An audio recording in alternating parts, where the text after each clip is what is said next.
अस्सलाम वालेकुम। ये जो SBA फर्स्ट टर्म के पेपर्स हुए हैं तो उसके लिए हमें गवर्नमेंट ने हदायत दी थी कि आप यूँ करें कि ना तो FTF में से यूज़ करें अमाउंट और ना NSB में से, पैक आपको बाद में देगा।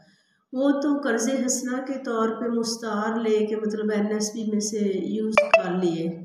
अब मैंने अपनी तरफ से पे कर दी, उधर जमा भी करवा दिया NSB में, तो फिर भी NSB जो है एक स्कूल है उसमें लमसम जो है 1,40,44 दी हुई है।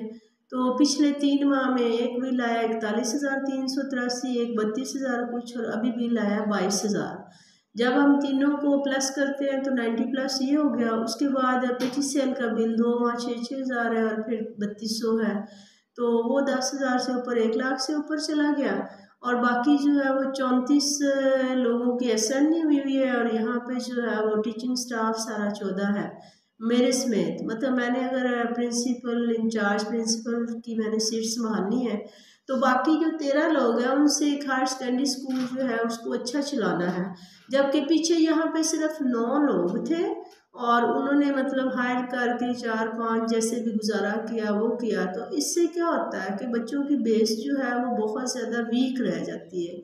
जब आपके पास स्टाफ कम होता है तो बोर्ड क्लासेस की तरफ ज़्यादा तवज्जो दी जाती है। तो छोटा बच्चा जो है उसको ना तो उर्दू की मतलब आ रहे हैं हिज्जे पढ़ना, ना उन्हें कोई जोड़ तोड़ करना आ रहे हैं, ना लिखना आ रहा है। वो तो जैसे भी मेरी सारी टीम को अल्लाह ताला शफा दे, सेहत तंदुरुस्ती दे, उन्हें मैंने साथ लगाया और मैंने ये कहा कि सबसे पहले बच्चे जो है ना इन्हें मतलब रीडिंग आए। लेकिन इसके साथ इन्हें तो चलो हैंडल कर लिया, इसके साथ जो पैसे के मामलात है ना, अब एक दर्जा चहारम में जो है वो सिर्फ 2 लोग हैं। एक गेट पे खड़ा करना ज़रूरी है, बाहर से कोई भी ऑफिसर आता है तो कहता है फ़ौरन क्यों नहीं खोला, या बच्चे कुछ लेट आते हैं, गांव के हैं कुछ वैसे बाहर निकलते हैं। तो दूसरा माली है जो पौधों की काट छांट करता है, छतों की सफाई करनी है, बाहर से दीवारों को देखना है, 100 मामला आते हैं। कोई चीज़ मंगवानी है, कोई मोटर जल गई, ये वो। NSB उसके लिए नहीं पूरा आ रहा है। इस माह हमारे पास जो है वो NSB सारा 9,857 पड़ा हुआ है और FTF हमारा 14,000 जो है वो यूज़ हो चुका है और 22,000 बिल है। और जो टीचर 3 रखे हुए हैं ना रखूँ तो बच्चों की बेस ही नहीं रहती, उनके स्कूल आने का मकसद जो है उसको हल करना एक तरह से नामुमकिन हो जाता है। गोया मायूसी है ना, मायूसी गुनाह है, लेकिन इससे बचें भी तो वसाइल जो है उसी में रह के हमने करना है।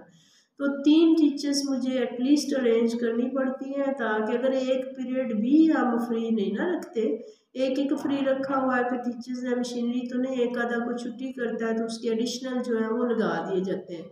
बाकी 3 टीचर्स रखे हैं जिसमें से एक 8,000 पे, 2 5-5,000 पर, एक खाक रो 25,000 एवरेज सिर्फ पे की मद में हमारा चला जाता है।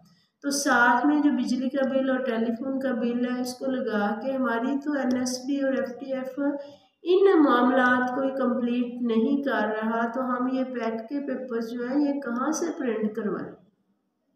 हमारी अरबाब इख्तियार से मुद्दबाना गुजारिश है कि इस मसले पे जो है वो फौरी ध्यान दें। पिछले अभी पैसे नहीं आए, अगले पेपर सर पे आ गए।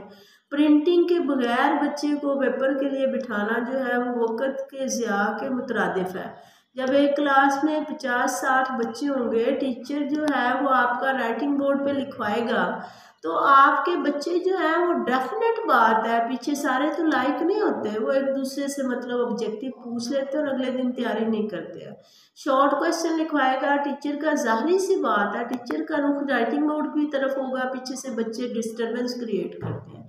फिर कुछ बच्चे बहुत स्लो लिखते हैं जिसकी वजह से पेपर लिखवाने पर ही एक अच्छा खासा टाइम जो है वो स्पेंड हो जाता है।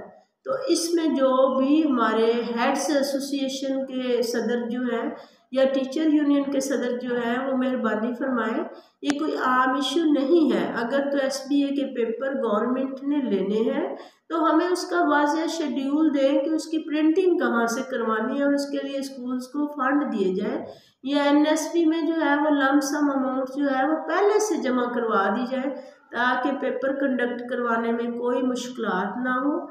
आप लोगों का बहुत शुक्रिया अगर आप लोग इस मसले को अरबाब इख्तियार तक भी पहुँचाएँ और इसको हल भी करवा लें। अल्लाह हाफ़िज़।